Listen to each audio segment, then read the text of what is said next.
오늘 예배는 우리 2020년 추수감사절과 그리고 원래는 8월 셋째 주가 교회 창립주일인데 둘째 주까지 예배 잘 드리다가 락다운이 걸리는 바람에 우리가 못하고 오늘 창립주일 예배도 감사 예배도 함께 드리고 있습니다.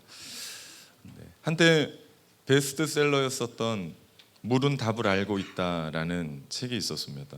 이 책은 말의 중요성과 그 힘이 얼마나 대단한지를 얘기하는데요.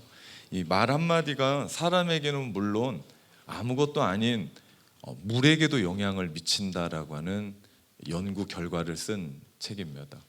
그 물에 대고 감사합니다, 사랑합니다 라고만 말해도 그 물이 완벽한 그 육각수를 만들어내고, 그리고 그 육각수의 물을 먹은 사람은 참 많은 그 면역력이 늘어났다라고 하는 그런 연구 결과를 보여주는 책입니다.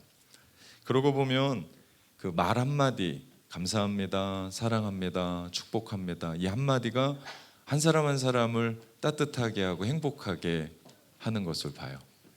우리 지난 11월 한 달 아직 안 지났지만 20일까지 밤마다 우리 다니엘 기도회, 그리고 새벽마다 특별한 새벽 기도하자 우리 마음 합하여, 우리 기도하면서 우리 참 많은 찬양과 기도와 우리 감사를 고백했었던 우리 비전센터의 정수기의 물은 완벽한 육각수를 만들어낼 것 같아요.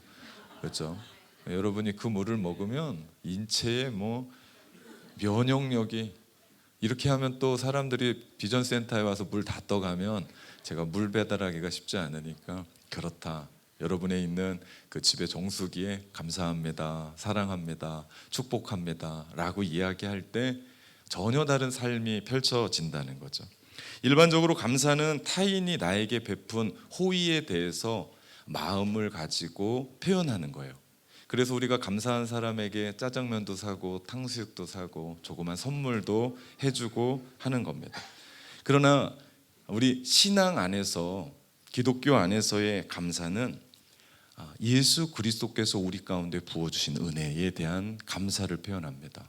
십자가와 부활, 주님 때문에 우리가 하나님의 자녀가 되었고, 그분 때문에 우리가 영원한 생명을 얻고, 그분 때문에 내가 죄의 유혹에서 벗어나고, 내가 주님 때문에 성령의 내주하심을 받고 그 능력으로 오늘을 살아가면서 오늘 우리가 이렇게 예배하는 거예요. 우리가 찬양하는 거예요. 우리가 헌신하는 겁니다. 예물을 드리는 거예요. 그러고 보면 감사는 예배입니다. 우리 하나님 앞에 감사합니다 라고 하는 그냥 입술의 고백만이 아니고 우리의 전 인인적인, 전 존재적인 총괄해서 우리가 하나님 앞에 드리는 예배다라는 것을 볼 수 있습니다. 이런 의미에서 감사는 성도의 정체성이에요. 그 한 사람의 아이덴티티입니다. 그 사람 입에서 감사가 흘러넘친다, 그 사람은 성도입니다. 그 사람 안에서 축복이 흘러넘친다, 그 사람 성도입니다. 아무나 감사할 수 있는 거 아니고요, 주님 안에서 사랑을 받은 그 사람이 감사할 수 있죠. 그러고 보면 내가 하나님께 혹은 주변의 사람들에게 감사에 대한 고백을, 그리고 감사에 대한 어떤 행동이 멈췄다, 그러면 둘 중에 하나입니다. 하나는 그가 그리스도의 사람이 아니지, 또 하나는 그가 신앙으로 큰 병이 걸려있는 위기 속에 있다는 겁니다.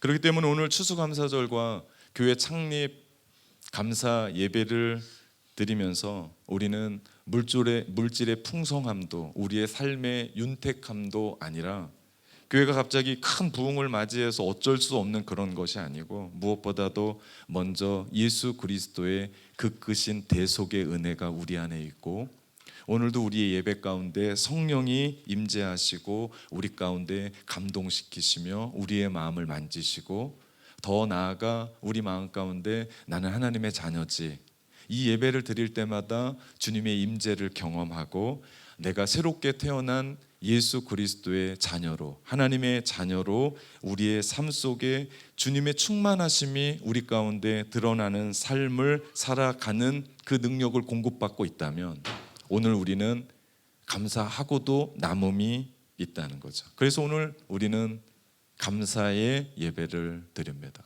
사실 오늘을 살아가는 우리에게 감사보다는 불평이 많을 수 있어요. 불만이 많을 수 있어요.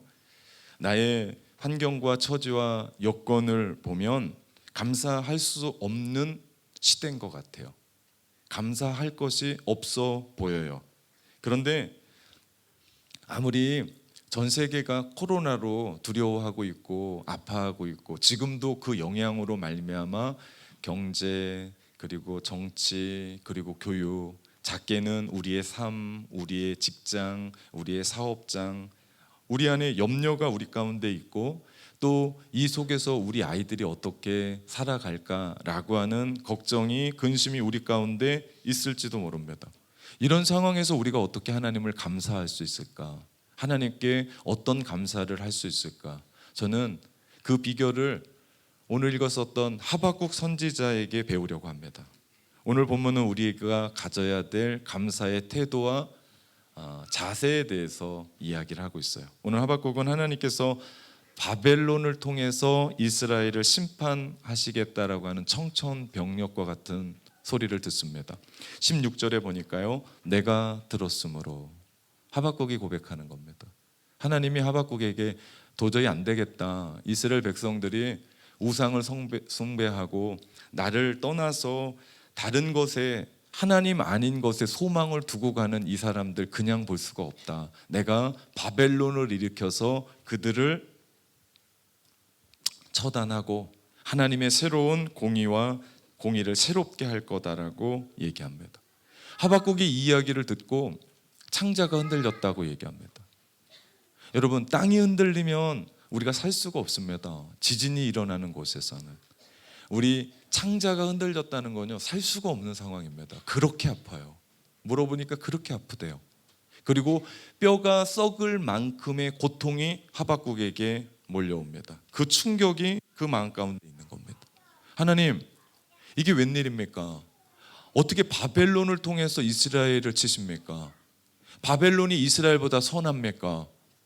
아니, 그 이방 민족의 그 파렴치하고 그 잔인한 그 실상은 하나님 아시는 거 아닙니까? 의인은 이렇게 고통을 받고 있는데 어떻게 악인이 승승장구하며 잘 살 수 있습니까? 라고 하는 고백을 하나님께 올립니다. 하나님, 이건 말이 안 됩니다. 그 잔인한 바벨론을 통해서 어떻게 이스라엘을 치십니까? 라고 하박국이 나갑니다. 그의 마음은 전쟁으로 말미암아 나라가 쑥대밭이 되고 성전은 폐허가 되고 사람들이 죽어나가는 아비규환 속에서 그가 창자가 흔들렸고 그의 뼈가 썩음을 경험하게 된 겁니다. 너무나 공포스러운 거예요. 주여, 이 환난과 이 고통을 왜 당해야만 합니까? 하박국 선지자로서는 이해를 할 수가 없었습니다. 오늘을 살아가는 우리에게 이런 이해되지 않는 일들이 우리의 삶에, 우리의 가정에, 우리 자녀들에게, 나의 직장에, 나의 사업장에 있습니다. 이해되지 않아요. 이해시켜 주시면 그게 내 안에 받아들이겠는데 도무지 이게 왜 이런지, 내가 하나님 앞에서 잘못 살았습니까? 내가 어떤 삶을 살았기에 이런 일이 있습니까? 우리는 이해할 수 없는 일들이 너무나 많고 그거 붙잡고 밤에 하나님 부르며 이야기하는데 하나님에 대해서 고백하는데 답은 주시지 않고, 그래서 답답한 나머지 내가 하나님 앞에 무릎을 꿇고 기도하는데 우리 가운데 들려지지 않을 때, 눈물에 호소하고 하나님 내가 이렇게 살지 않았습니까? 라고 이야기하는데 그거에 대해서 답이 없을 때, 이게 하박국 선지자의 마음입니다. 한 시대를 하나님의 사람으로 그 사람들 하나님의 나라로 이끌어가고 예배를 이끌어가고 하나님의 말씀을 전했었던 하박국 마음 가운데 하나님 어떻게 이런 일이 있을 수 있습니까? 울부짖는 하박국의 마음을 느끼게 됩니다. 그래서 하박국이 기도하기 시작합니다. 기도하면서 하박국은 이제 자신과 이스라엘 백성 가운데 찾아온 심판을 깨닫기를 시작합니다. 기도하면서. 여러분, 우리는 11월 한 달 2020년 코로나 바이러스로 말미암아 예배 줌에서 드리고 온라인으로 드렸지만 7개월 날려버리고 우리가 하나님 앞에 이렇게 끝내서는 안 되겠다 그러면서 2021년 준비하자, 우리의 교회 미래의 10년의 청사진을 준비하자 하면서 11월 한 달 감사의 달이지만 우리 기도를 선포하고 11월 1일부터 밤에는 다니엘 기도회로 2시간 반, 3시간 함께 하나님 앞에 기도하고, 우리 새벽에는, 원래는 다니엘 기도회 하면 새벽 예배가 없었습니다. 이번엔 그러면 안 되겠다라고 얘기해서 제가 기도하면서 특별한 새벽을 3주 깨웠습니다. 아침 저녁으로 기도하는 건 좋았거든요. 저녁 10시쯤에 문 닫고 비전센터 나가서 새벽 4시 50분에 문 여니까요, 마음 막 들뜨고 영혼은 신나는데 몸이 아프더라고요. 제가 3주 끝나고 나서 들어 누웠습니다. 오늘도 파나돌 먹고 이 자리에 섰는데요, 힘들더라고요. 그런데 제 마음은 하늘을 나를 것 같은 기쁨이 제 마음 가운데 있었습니다. 여러분, 문제가 여러분 가운데 있습니까? 힘듭니까? 다 끝나지 않았거든요. 그 시대에 우리가 할 수 있는 한 가지는요, 우리가 하나님께 기도하는 거죠. 기도하면 반드시 하나님께서 우리 인생에 응답하시는 줄 믿습니다. 우리 하박국에게 하나님의 말씀이 임했고, 하박국은 이제 결단해야 됐어요. 바벨론으로 말미암아 이스라엘이 초토화가 되는데, 이때 내가 울면서 원망하고 그 심판 앞에서 좌절하고 슬퍼할 것인가, 아니면 이것조차도 하나님의 온전한 뜻인 줄 믿고 받아들이고 하나님께서 구원하시기를 위해서 온전한 순종과 하나님의 신실하심을 믿고 하나님께만 나아갈 것인가를 결정해야만 했습니다. 그 두려움 속에서 하박국은 마침내 자신과 이스라엘을 위해서 한 가지 위대한 결정을 합니다. 그것은 바로 감사였습니다. 17절 말씀입니다. 비록 무화과 나무가 무성하지 못하며 포도나무에 열매가 없으며 감람나무에 소출이 없으며 밭에 먹을 것이 없으며 우리의 양이 없으며 외양간에 소가 없을지라도. 하박국 선지자는 심판의 때가 오면 그 나무에 늘 열매를 주는 무화과 나무가 열매가 없을 거고, 늘 기름을 짜서 등불을 밝히던 감람나무에 열매가 없을 거고, 소출을 내는 밭에 농작물이 없을 거고, 그리고 우리의 양도 외양간에 소가 없어지겠지만 내가 그것으로 인하여 슬퍼하거나 원망하거나 좌절하거나 실망하지 않겠습니다 라고 결단합니다. 이전에 말할 수 없는 고통의 시간이 찾아오더라도 그 심판을 통해서 하나님이 구원하실 것이고, 그 심판을 통해서 우리 민족을 완전케 하실 것이고, 그 심판을 통해서 하나님의 온전한 뜻이 드러날 수 있는 과정인 줄 믿기에 내가 받아들이고 내가 순종하고 제가 감사합니다. 그래서 하박국 선지자는 그런 날이 찾아오더라도 오직 여호와로 말미암아 내가 기뻐하고 즐거워하리도다. 우리 18절 고백, 우리 같이 고백할까요? 나는 여호와로 말미암아 즐거워하며 나의 구원의 하나님으로 말미암아 기뻐하리로다. 아무것도 없어요. 생존에 필요한 최소한 양식이 없어요. 희망이 사라진 상태입니다. 최악의 상황, 소와 양까지 떠나버린. 여러분, 소와 양이 없어졌다는 이야기는 무슨 표현이냐면요, 예배할 수가 없다는 겁니다. 그들이 하나님 앞에 드려야 될 양과 소가 번제로 드려야 될 그게 없다라는 거예요. 예배조차도 되지 않는 가장 밑바닥의 상황, 전쟁의 위험으로, 의식주의의 공핍으로, 예배 위기, 정치, 경제, 사회, 종교의 그 어느 것 하나 희망이 보이지 않는 절망적인, 절체적인 절망, 그 속에 희망이 있습니까? 이 정도 되면 여러분 마음 가운데 무슨 생각이 듭니까? 이 끝 아닙니까? 인생의 밑바닥 아니에요? 밑바닥을 쳐서 아무것도 할 수 없는 이때, 그 시대를 하나님의 말씀을 전하라고 기도하라고 불렀던 하박국의 마음은 어땠을까요? 섭섭하지 않았을까요? 하나님께서 나에게 교회를 맡기셨는데 하나님, 기도해도 왜 안 됩니까? 하나님, 기도해도 왜 사람이 변하지 않습니까? 하나님, 기도해도 왜 부흥은 일어나지 않습니까? 어떤 한 목회자가 고백했던 그 마음처럼 한 시대의 하나님의 사람으로 말씀 전해주시고 그 말씀을 전하라고 했는데 말씀을 듣지 않는 겁니다. 돌아오라, 돌아오라, 하나님께 돌아오라. 우리가 돌아올 일은 우상을 버리고 하나님께 소망 뒀던 그 소망, 그것에 맞춰야지 하나님 아닌 것에 소망 뒀다는 끝난다라고 돌아오라 돌아왔는데 돌아오지 않았거든요. 그래서 하나님이, 하나님의 지팡이, 하나님의 막대기 바벨론을 들었으셨거든요. 그러니 하박국 마음 가운데는 섭섭하지 않았을까요? 하박국 마음 가운데 원망이 있지 않았을까요? 하나님의 나라 만들어 보라고 나 여기까지 보내셨는데 말을 듣지 않는 겁니다. 그럴 줄 알긴 알았지만 그래도 이 정도는 아니라고 싶었는데 하박국은 울었을 겁니다. 왜 섭섭함이 없었을까요? 왜 불평이 없었을까요? 왜 그 마음 가운데 의심이 없었을까요? 그런데도 그는 이런 끔찍한 이런 아픈 상황에서도 그는 노래합니다. 하나님, 저에게는 아무것도 없습니다. 먹을 것 하나도 없습니다. 하나님을 예배해야 되는 선지자인데 하나님을 예배할 것도 없습니다. 고기와 과일은 그만두고 쌀 한 톨도 없습니다. 채소도 없습니다. 아무것도 없습니다. 그럴지라도 나는 하나님을 향한 감사를 포기하지 않겠습니다. 이게 하박국의 노래입니다. 하박국 선지자가 붙잡아야 될 것은 세상의 부가 아니었습니다. 세상의 명예가 아니었어요.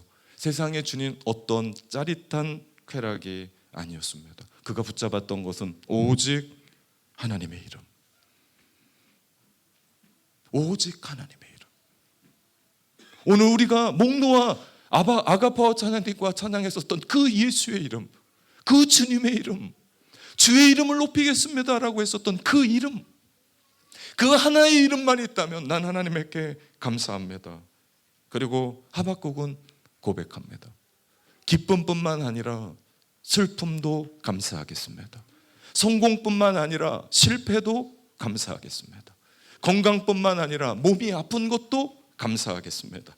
희망뿐만 아니라 절망도 감사하겠습니다.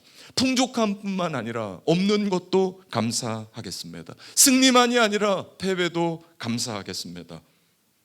생명뿐만 아니라 죽음도 감사하겠습니다. 아무것도 없을지라도, 나의 생명이 없어진다 하더라도 그 목숨을 다해 하나님 감사하겠습니다 라는 고백입니다. 하박국이 왜 이렇습니까?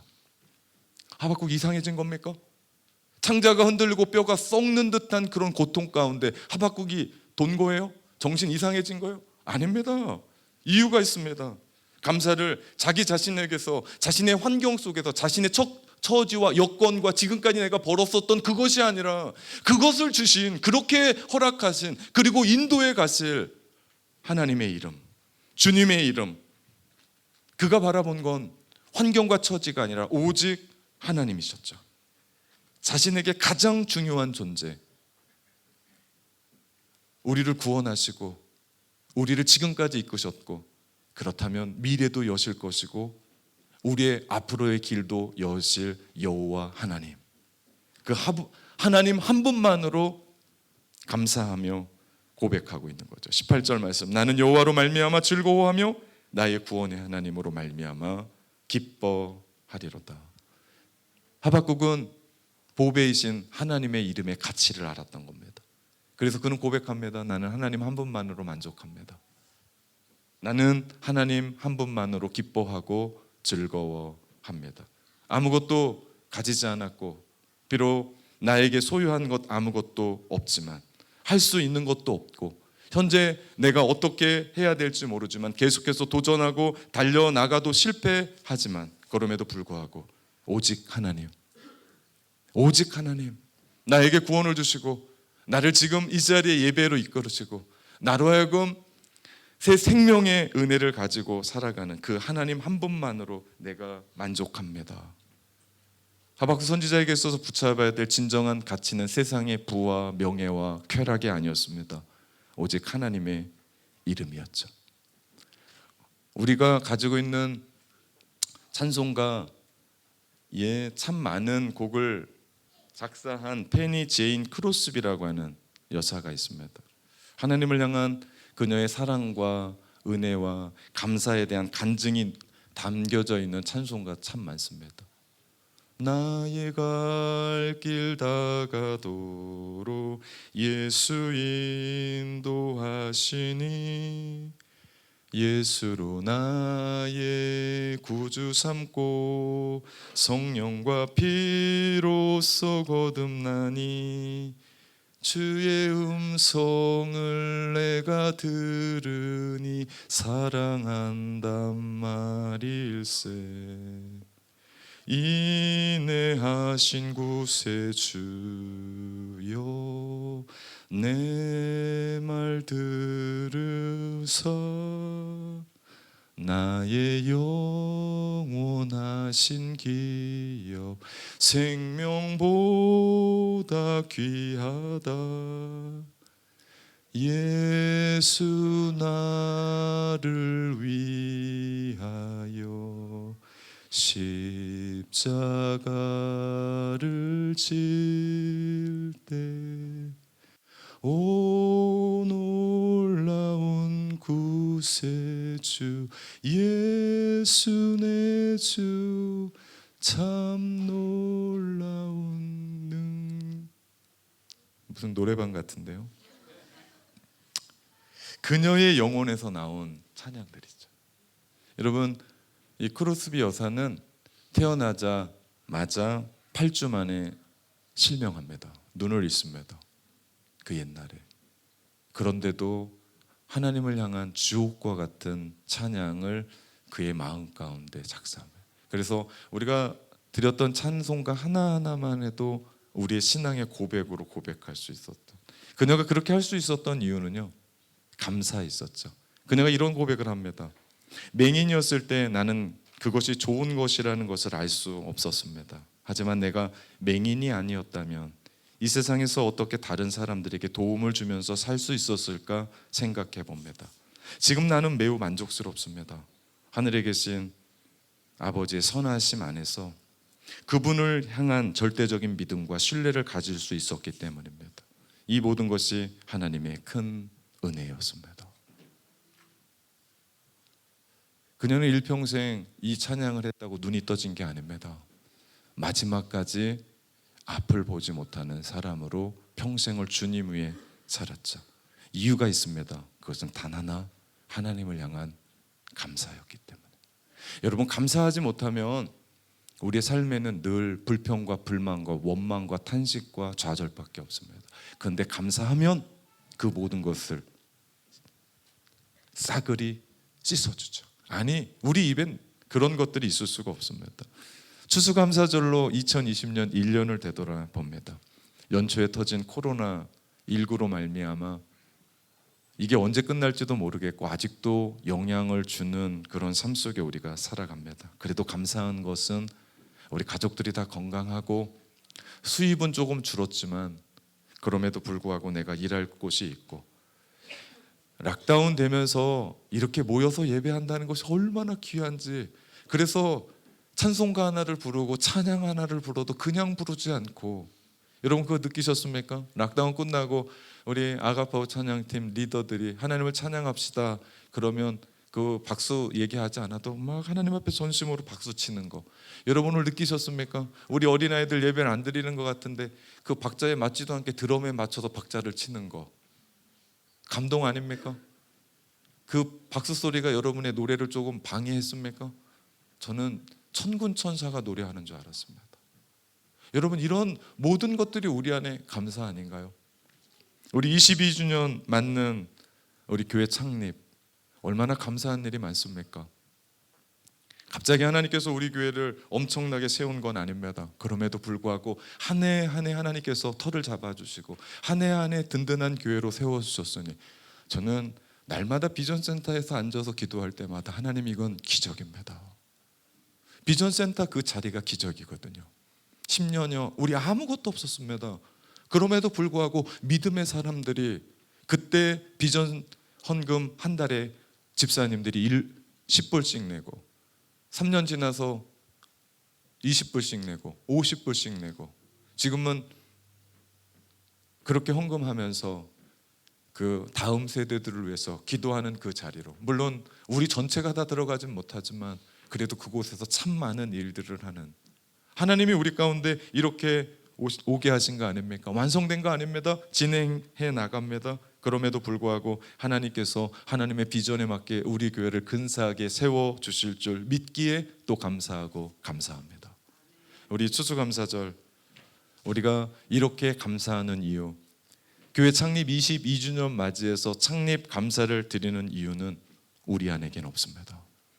저에게도 없습니다. 오직 하나님 안에만 있는 줄 믿습니다. 사랑하는 참된 가족 여러분, 저와 여러분이 이런 고백, 내 인생에 다른 것 보지 않겠습니다. 내 사업이 잘 되고 안 되고, 내 자녀가 잘 되고 안 되고, 내가 건강하고 건강하지 않고, 내 일이 술술 잘 풀리고 안 풀리고가 아니라 오직 여호와 하나님, 오직 하나님께만 초점 맞추고 그분으로 인하여 감사한 삶 살겠습니다. 이렇게 고백하는 저와 여러분 되시길 주님의 이름으로 축원합니다. 아멘.